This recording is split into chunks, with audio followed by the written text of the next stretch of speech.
Hey everyone, my name is Richard. I'm the founder of Kitchcolab. It's a very young organization, just about 3 or 4 weeks old, and I'm very excited to confront some challenges related to food waste in the restaurant industry and tourism. This project was born because a lot of chefs were displaced by COVID-19. There's a lot of kitchens just collecting dust, and I just thought it was really silly. So we started to collect some really talented cooks and chefs and get them inside of kitchens, giving them a lot of creative freedom so they can conceptualize their own food concepts. It's been great. We're very lucky to have been able to form a partnership with Sandy House in Altice Arena, Portugal, letting us to do this pilot, and it's been great so far. The community is really embracing the idea and the concept, especially because we're really focused on sustainable practices, right? So finding taking food scraps and putting it in compost sites, unplugging appliances, prioritizing local, in-season, package-free. Yeah. And this is what happens when you just have literally 36 hours to record a video, so excuse the rustic nature of it, but we're just putting this together last minute to bring you what we're going to talk about today. We're going to have 2 recipes, one by Lotte of Scatabo Life. She's going to be preparing a plant-based burger. I'm really excited to have her show you that. And then after, we're going to have Lucia and Kristen of Charming Legume whip up a plant-based mousse, some sort of mousse. It's going to be really good, I promise. So this project Kitchcolab, it's not about veganism or a plant-based. It's actually very much about sustainable practices. We have chefs under our umbrella that make that make meats, but we really focus on sourcing. So as we produce the recipes today, we're also going to be throwing in some little tips about how you can emulate this experience in a very sustainable way, like taking food scraps to compost, and you'll see as the process goes along. But I'm really grateful for your time and excited to have you try some of these amazing recipes and the meats from ethical producers and in a sustainable way. I'm going to turn it over to Lotte of Scatabo Life so she can show you her famous Beatroot quinoa burger with caramelized onions and baked potatoes. It's gonna be great. So the questions, okay? Just don't worry about it too much, right? So if you could just please tell me your name and the name of your project. My name is Lotte, and my project is Am I looking at you or at the camera? Oh, you can look at me. Okay. Yeah, it's nice. So, my name is Lotte, and my project is called Scatabo Life. It's conscious catering. Nice. And it kind of started because at a certain point in my life I felt really stressed about buying my food and cooking it, and because I had certain values. I wanted to buy it organic, but I wanted to also not reduce my waste, so not to reduce the plastic packaging. I wanted to support local businesses. I wanted to buy seasonal stuff, so I had to get the knowledge of what is in season, because if you look what's in the supermarket, it's really hard to see what is in season because they offer everything. Yeah, at a certain point I was just really stressed about it, and I went to a shop and I came home with nothing because I couldn't find what I wanted with all these values, and I was just so stressed, and it's like it didn't make any sense, no? So I stopped judging myself and I started to find a balance, or told myself that I should find a balance in between these things and just do the best I can. And on the way, I just get to know a lot of tips and tricks for myself, that I go shopping with my bags. I decide for myself that for me it's more important to buy an apple without a package that is from the country where I am than an apple that's in a plastic wrapping that's coming from the other side of the world that is organic. So nothing is right or wrong, but it's just important for me to find a balance, to get the stress down, and to do the best you can. Yeah. And are you trying to show people through your project? Is that why you made your project? So yeah, I want to show people through cooking like this that you can make a meal that is tasty, that is in season, that is as local as possible, that doesn't have a huge waste of plastic bags. That not too many animals had to suffer for, or no animals preferred. yeah, and I just want to show that it's possible, and to give people like a little push to think about how they could eat in a little bit more sustainable way. And it doesn't have to be like all sustainable, because you're gonna bounce against the wall and people are gonna get stressed, and because people want to do a good job, and if it's too much work, then they don't want to do, because they have a household and they have a job and they have but little things like maybe cut out your meat for a dish, or bring your bring your own plastic bags to the supermarket, or look at the packaging, where it's coming from. It's written on every package. I want to present food where they also don't miss the animal products, for example, or they don't miss the strawberries in winter, or they don't miss, the certain ingredients.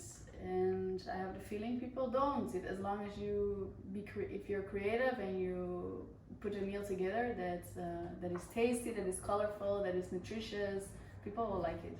Nice. So what are you making for us today? So today today. It's nice. It's okay. What are you making for us today? So today I'll be making a beetroot quinoa burger. So in the beetroot, the burger is quite simple. It just has onions, one small onions. It has, of course, beetroots that I will grate.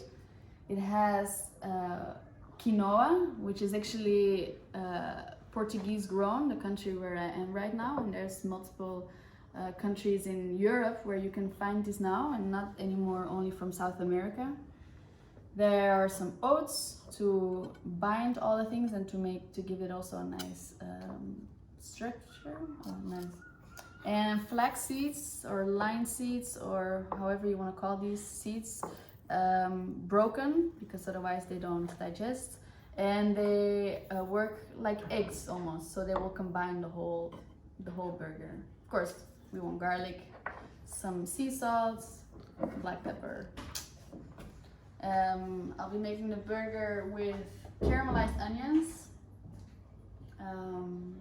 salad, some baked potatoes, some spinach that I found without packaging, which was just in the local store around the corner, and some microgreens from a lady that grows them in this village. They're all organic. Wow. Also the vegetables, like you can see, I bought them without packages. It's even in a supermarket. Like these onions I got from a supermarket. They're from the country where I am right now. They're not organic, but I was in a rush today, so that was my solution for today. The beetroots, they're also very much in season right now, and they're from Portugal. We have some parsley growing. Parsley grows for a while in many seasons. The good thing about potatoes and onions are, besides that they are in season, they they save well, so you can buy them throughout the year, because there's very easy ways to store them. So I'm making a pesto without cheese, but instead I will be using sunflower seeds. And with some nice organic olive oil. First I start with the onions, because I want to caramelize them, which take a little bit less than an hour. It takes only patience. It's the easiest thing to make, and it's super, super tasty. So I'll be cutting the onions, peeling them. So all of our food waste is going to our compost pile in our garden.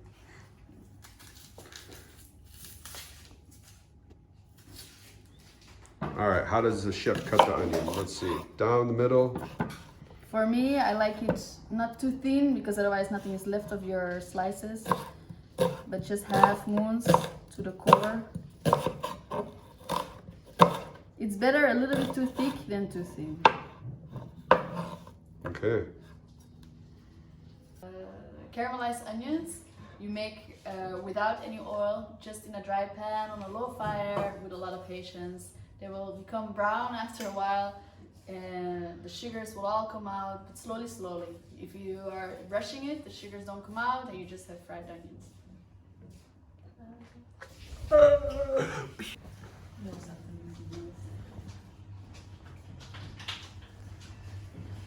So next we'll cook the quinoa. All right, how do you do that? You put it in a cooking pot, add a bit of salt and boiling water. All right, let's do it.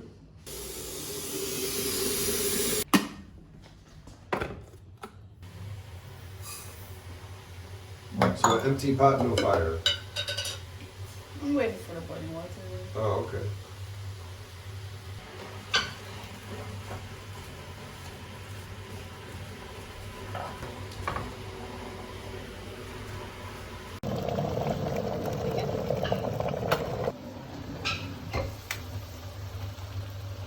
So a little hack, the quinoa can be slightly overcooked so that it's a little bit sticky to make the patties stick together better. Next is, I'm gonna cut the beetroot, peel it, and I'm not actually gonna cut it, I'm gonna grate it. Little ass comes out.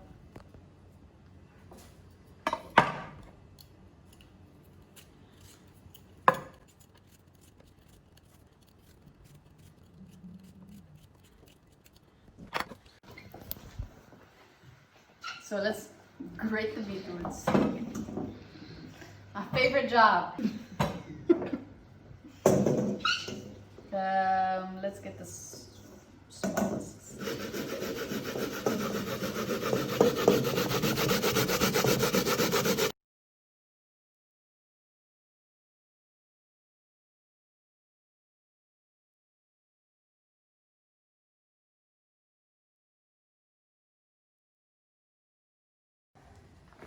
Was that fun? Whew. Tired. I'm gonna turn on the quinoa. All right, why? Looks good. I don't see any grains anymore. Any what? Grains, Oh, seeds, okay. like looks, and I'll just leave it to rest. You can already see that the onions are getting softer, not much brown yet, but definitely cooking. Sugars are coming out. Nice. No fire? No? It's on the lowest, yeah. Mm. So now that we have the grater here, I'm gonna also grate the garlic.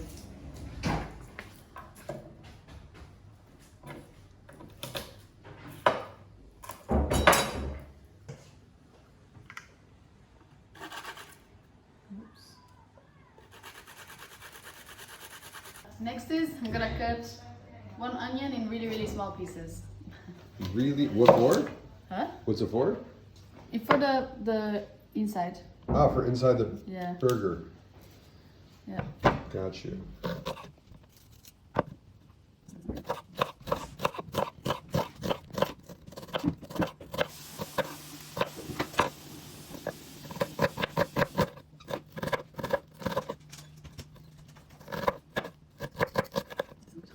We'll add it together with the oats. Everything can go together. The oats, the flax seeds.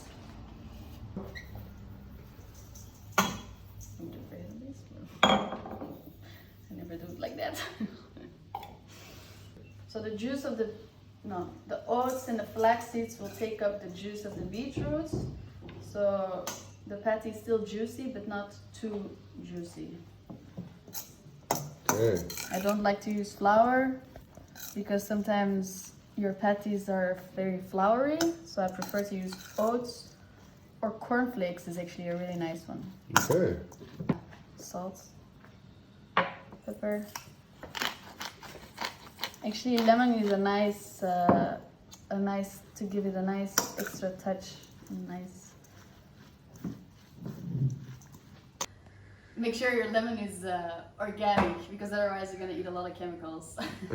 I'm gonna put a little bit of the zest and a little bit of the juice.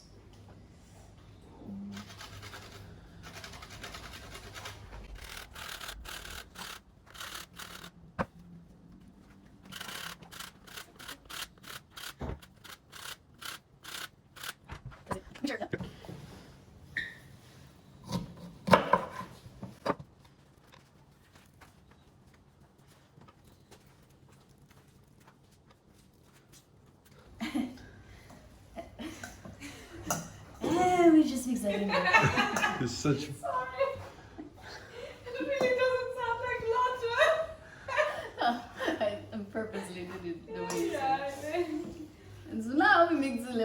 in the potato. Oh, what's going on with these onions, eh? They look good, but I feel they're getting a bit drier, so I'm gonna add a little bit of olive oil. Okay. And maybe I'll put the fire a bit higher. Maybe a pinch of salt. Just for the flavor. Once you put the fire higher, you'll have to stir it more frequently because it could burn really quickly now.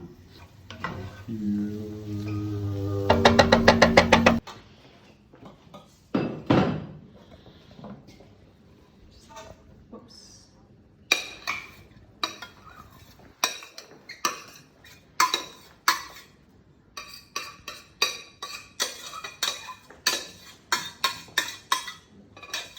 It's been sitting here for like 10 minutes, maybe a bit more. Let's see the texture, how the texture is. I mean, it dried out for sure. I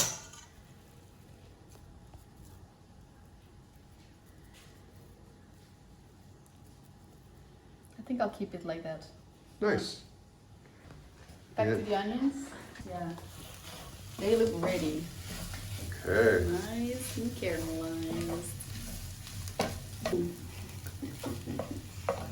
Something to go with a burger. The potatoes. Potatoes. What kind of potatoes? Baked potatoes. Nice. Cut them like fries. Or the way you want it. Cubes. Circles if you can.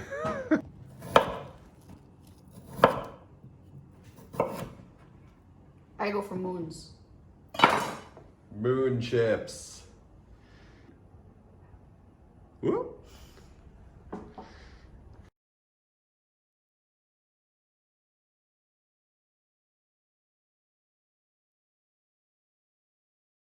Tips and tricks for making oven baked potatoes. Nice. Olive oil. Some lemon. Mm. A nice pinch.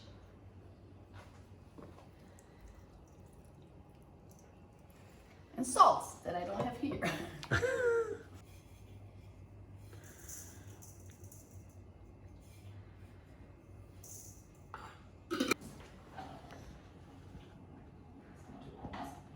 Maybe some pepper. Mix it. So every potato is nice and oily. Baking tray. So we'll put them separately so that they cook without steaming. So that they cook without steaming. So that they get a bit crunchy on the outside. Nice. Alright, let's put it in the oven. How hot? 200.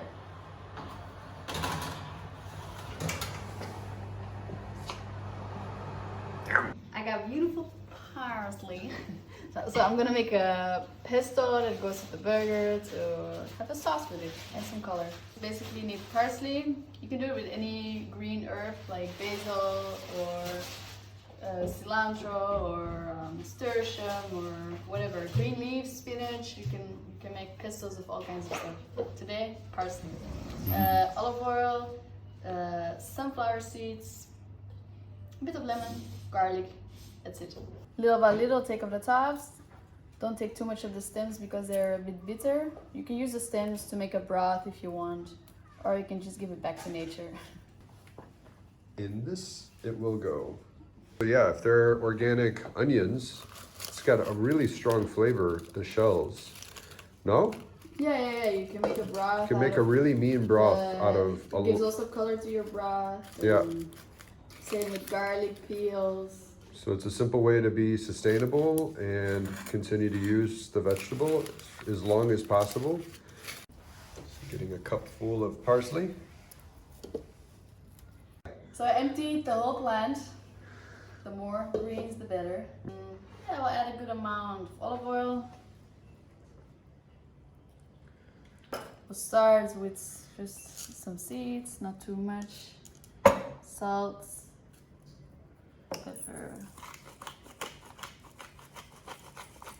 a bit of lemon, why not?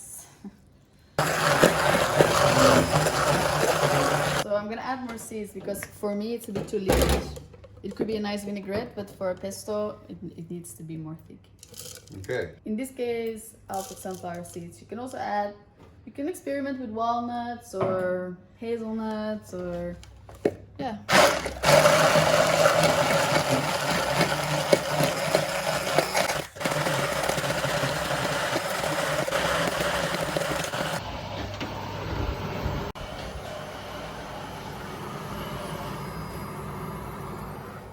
So for me, this is good. It can be thicker, you can add more. Just depends your consistency. This is the best tool in the kitchen because it makes sure that you don't lose any of your prepared stuff.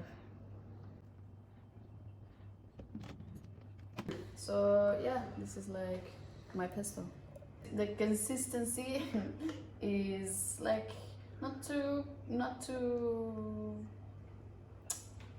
Start over. So the consistency is? So the consistency is not too liquidy and not too thick either, but you can choose how you want it. I like it like this. Nice.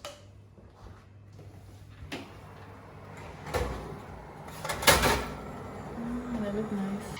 So we're gonna make the burgers. So to make the burger, we'll preheat the pan on a low fire.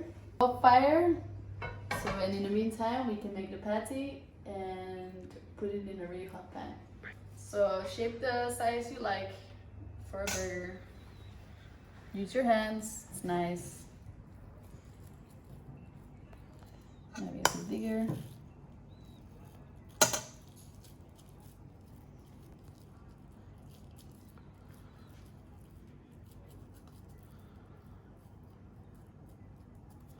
Voila.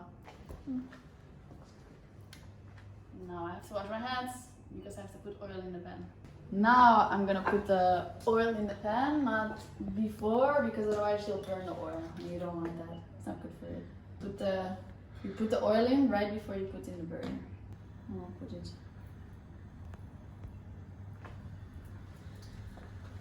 To fry the burger, it just takes a few minutes. You'll have to. Everything is cooked inside besides the onion, which is fine. So you just want to have it crispy on the outsides.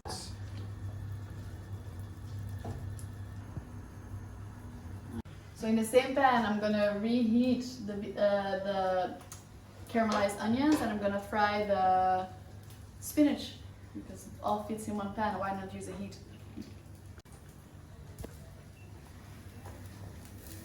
Bring the fire a bit lower. Oh. Spinach goes really fast, so you take it out really quickly. This burger.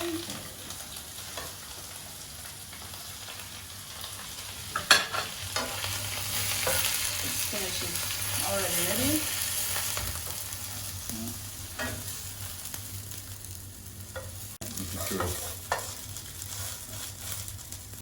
So while the burger is frying, I'm gonna cut the bread from this nice local bakery.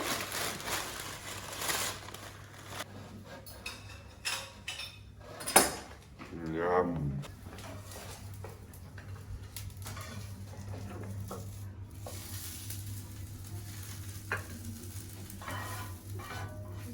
So I'll put spinach on the bottom, the burger on top, some caramelized onions,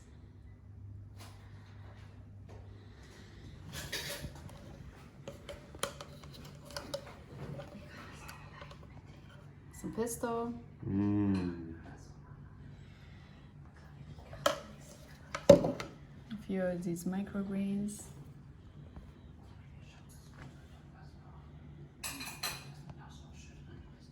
And it's ready. Here's your burger.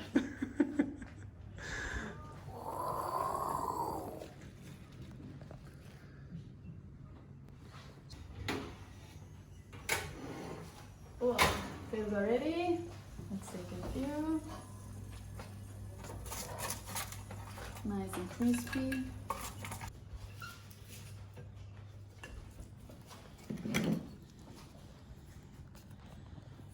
Can you use the pesto for the potatoes? You can. It's really good, no? Of course. Some salads to finish the plate. Voila. Done. Thank you for watching. Again, my name is Lotte from Scrabble Life. All ingredients, recipe information you can find on kitchcolab.com/recipes. Check it out. Ciao. Peace out. All right, so, hi. Hi. How are you? Good. Charming legume. No, what's your name? Charming legumes. That's gonna be a great B-roll later. No, you wanna say my name is? My name is Lucia. And my name is Christine. So that's Charming Legumes, C and L together. And yeah, today we're gonna show you how we make vegan chocolate mousse. But yeah, it's special because it won't be chocolate, but you will see. We also prepare some pears, some local pears from Portugal, and some pomegranates for the topping. Also from Portugal, but we show you later. Now we want to say some few words about ourselves and Charming Legume. How we came to our brand was actually when we wanted to write a book about sustainability and also about humanity and how we are connected to our body. And it all started in the beginning of the year. And yeah, now we came to Portugal and the project Kitchcolab popped up and we met the guys and thought about why shouldn't we start with doing our book project first in the practical version and then learn a lot about sustainability while cooking and while preparing healthy food for other people and to meet just other people as well. And and to really to show them like that we to help them to reconnect and to show them with like what can you create with just a few ingredients and local ingredients from local farmers. Most of them, our food is like organically grown and package free. And yeah, we want to show you guys as well like how easy it is actually to prepare food and that it's fun to do it in a sustainable way because like it's really our passion to show people how easy it is and still very delicious. So let's dive into the cooking. yes, let's get started. All right, so for the chocolate mousse, the vegan chocolate mousse, we have some aquafaba, some carob flour, some coconut oil, and some Himalayan sea salt. So aquafaba is actually the liquid from the chickpeas. So here you see, Christine is holding a jar with frozen chickpeas. We froze them because we want to use them later. And when we cook the chickpeas after soaking them, we still reuse the water because the water is actually very special because you can make a very fine mousse out of it and it looks like egg white and we will show you in a minute. And the carob powder, you see that there's a difference to chocolate mousse because we didn't want to use normal cocoa powder because it comes from the other side of the world. That's why we decided to just use carob. We're here in Portugal and that's a local plant you can use in so many different ways. So and it's so sweet itself, so you don't actually have to add sugar. Yeah, and of course for people who can't eat fructose, that's also very, very nice ingredients for chocolate cakes because there's no fructose inside and high in fiber.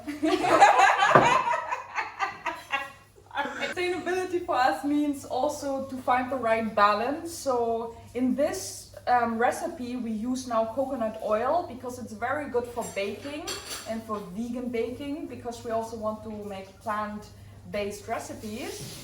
So this time we use coconut oil. Unfortunately it's from the other side of the world, but yeah, that's why with the rest we try to be as local as possible. Right, and then for the topping we have the local pears, then a pomegranate, also from the agave. And brown sugar. Let's get started. Okay, so let's get started with the chocolate mousse without chocolate. With the carrot mousse. Carrot mousse. Eigentlich sollten wir jetzt echt carrot mousse. Carrot mousse, yeah. Don't worry, you find this recipe on kitchcolab.com/recipes, and there you find all the measurements and ingredients so you can cook this recipe also at home and enjoy the food. Nice. And the food. Okay, focus now. So yeah, we're starting off with the aquafaba. So we just need that. I will like. So Here we have the aquafaba now and a hand mixer, and we just fill it in another jar. Because we're gonna mix it now, and it will rise a lot and looks like exactly like egg white foam. So we need a little bit of space to let it rise. So let's start.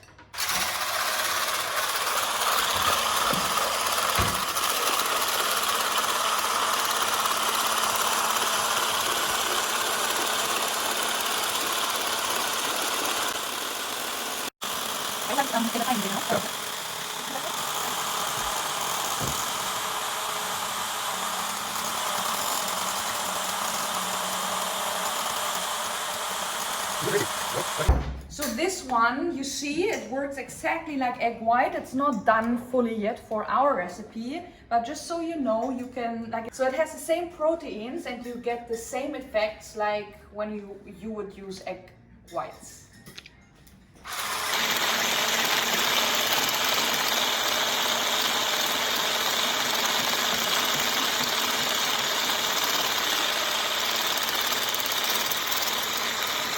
the crazy effect. Something like that. Don't worry, it really smells very bad, but like it will taste good later. It's like 8 minutes later, and you see it takes a little bit longer than egg whites, but you see the consistency, like this is perfect. And it's like super white, shiny, creamy.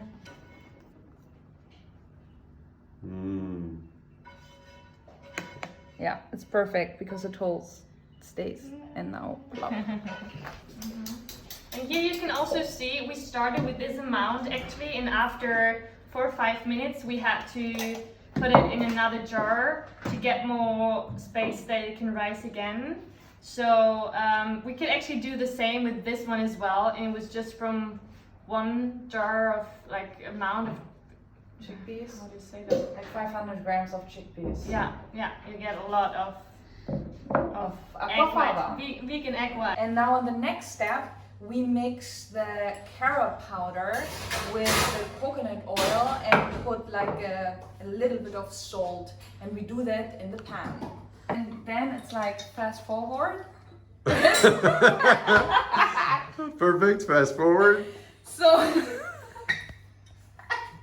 So here we have the melted coconut oil, and then we added the carob powder and a little bit of salt, and now it has like this consistency. And now we mix it together with the foam. So we put the foam first. We add this cream. Ooh, looks yummy already. And then, like, carefully we mix it under. And why carefully? Because otherwise we will break the proteins again Okay. and the foam. And Yeah. basically this black brownish stuff that you're putting in is what happens after you mix the coconut oil and with the carob powder. with the carob powder in a pot. Yeah. And how long did that take, more or less? 3 minutes. 3 minutes, really quick. Yeah. And then Very you let it quick. cool down. And then we let it cool down just a And little bit. You gently mix it in. And then I gently mix it in, and now we see already it's like the really nice like bubbles, and you hear it like.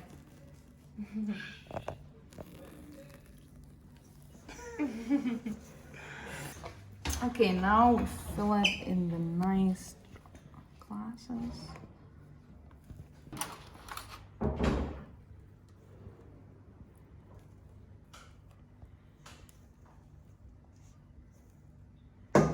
And of course, for sustainability, we try to get everything out of the bowl.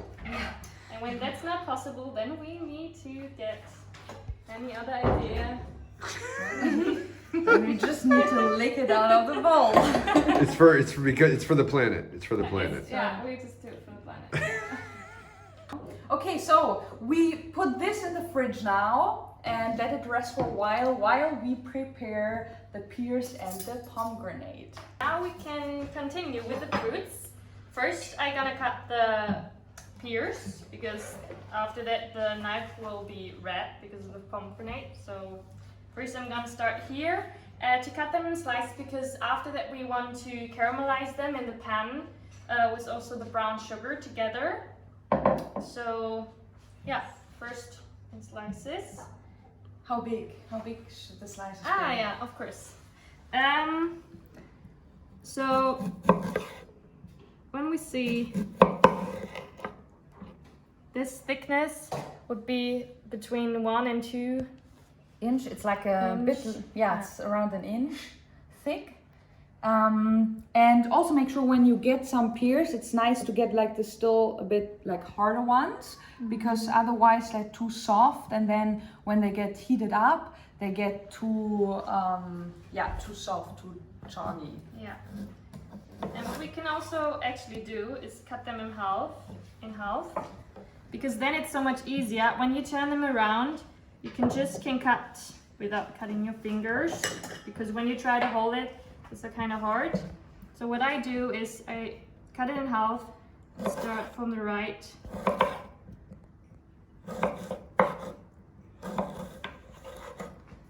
And make sure you protect your fingers. Do not cut yourself. Yeah. So we can leave it like this and see if we can cut some of the middle out. But just try to not cut that much because we don't want to waste food. So just what we can't eat. Or we can eat it afterwards as well. It doesn't mean that we have to throw it away. Doesn't mean that we have to throw it away. But just for the dessert, also when you serve it maybe to friends or family, it's so much nicer when you have the clean slices of pears. Yeah. Okay. Nice, let's go to the oven. So you just need a pan which is big enough for all your slices of pears you use. And then you can, because we now have a gas stove, so we're gonna put it on and see maybe middle size of the flame. And then we're gonna see how quickly it gets brown. Yeah, and then we can already put the brown sugar over it, cover it a little bit, but while we're doing it, we can still, when we see it's not enough sugar, we can add some more and just see how quick it gets brown and caramelized. And what is also special about the dessert is that we didn't use sugar at all in the chocolate mousse before, how you maybe already noticed. But here we just use a little bit of the brown sugar, so you can also decide how much at the end you want to use. We're gonna write down the measurements, how much we used at the end, but you can see if you want more or less. Okay, now you see they're getting a little bit soft already. Here, you see. So we just let them cool a little after I flipped them now a few times. So we turn the flame off, we let them sit a little bit, and then the sugar will get cold and stick to the pears.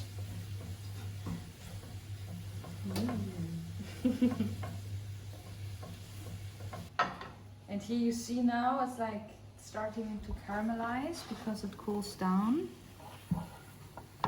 It smells very nice, I have to say. Okay, so we take out the chocolate mousse now when it's fully cooled down, because otherwise, like if you put them now on the chocolate mousse, it will melt very quickly. So maybe you just wait a little bit, and then when they're cooled down, you can put it on the chocolate mousse. Yes, and in this time, we can already cut the pomegranate, so we can save some time while we're waiting. So we're gonna cut it in half, and we can already see Beautiful. perfect picked. So what we do is either, what I do sometimes is just make a little cut, because then you can turn it around and then you can open it and it almost falls out. So you can already see when it's perfect, the perfect ripe, then you don't have to do so much or push so much. So already you can see that some of the seeds fall out, and yeah, depends on how much we gonna use.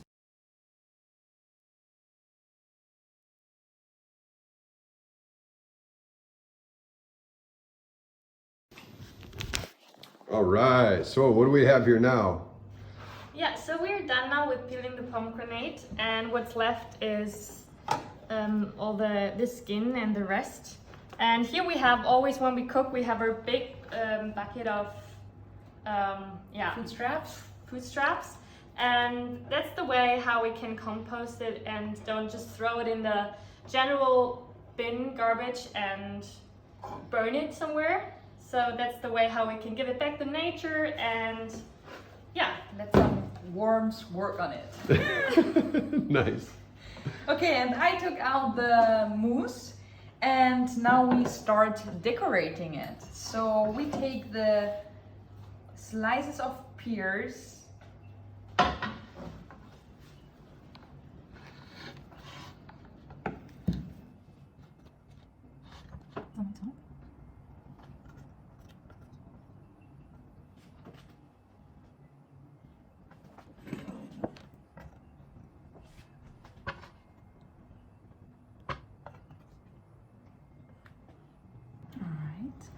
And then we just drizzle some of the pomegranate. It looks so beautiful, all the colors.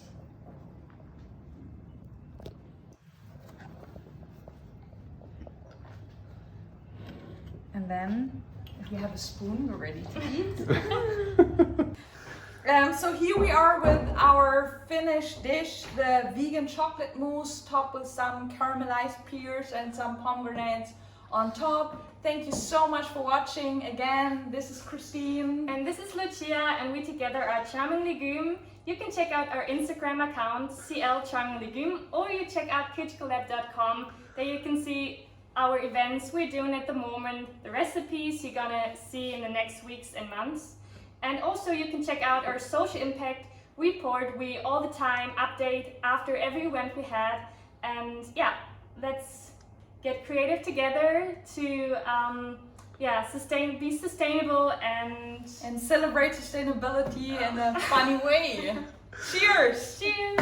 Recording. Awesome. So, a couple hacks around the kitchen to try to reduce your carbon footprint. The kitchen is by far the space in the house that uses the most energy, and there's some little things that we can always do, from unplugging appliances to having your food scraps go to a compost. If you don't have a garden, if you're in a small space, there's always somebody who has a garden in the area that you can find. I know it's a little bit of extra time, but as Christine said earlier, it's better that it's getting put back in the earth and regenerating the soil than getting burned away at a landfill. So it's really worth the time and energy to take your food scraps to a local compost. And I'm going to show you my hack for doing dishes. I love doing dishes. I don't like dishwashers. I hate doing laundry, but I love doing dishes. And one thing about using water is what we could do is I usually find a bowl that has to be clean, and I put water inside of it. I'm just going to rinse this out a little bit because I don't want it to be too red. But then I will have the soapy water. And this is pretty much all the water I'm going to use for washing all of these dishes. I'm going to keep this here, And as I use this hot soapy water, I'm gonna wash over the other dirty dishes, right? So as I'm washing over the other dirty dishes, they're already gonna start to get a little pre-wash. And I'm not using any water now. I'm just using the water that's inside of this bowl. They're gonna sit over on that side with the soap. And it's just a really simple way. And then after, I'm gonna rinse the dishes using hot water. And they clean very, very well, and you really reduce how much water you use to clean dishes. So these little things add up. It may not seem like a big deal, but if we get 20 million, 50 million, 100 million people doing little things like reducing their water, unplugging appliances to save that extra little bit of electricity, taking their food scraps to composting sites, we could really, really have a big impact. And it's up to us to encourage each other, our friends, our family, our peers, our neighbors, our colleagues, whoever, to just talk about what you do at home and why it's important for you. And you have a ripple effect. And maybe people aren't inspired right away from your story, but if they keep hearing it over and over again, they're gonna start making these little decisions to be more sustainable. And when a lot of people make little decisions, great things happen. Again, thank you so much for watching our sustainable approach to producing some plant-based options for you to reduce your meat consumption a little bit. Thanks to the lovely people at Charming Legume, Kristen and Lucia, and to Scotabo Life, Lota, for your love and your generosity with your time and your skills that you shared today. I wish you all a lot of love and good fortune. Go to kitchcolab.com, find us on Facebook, on Instagram, only one L Collab. Thank you.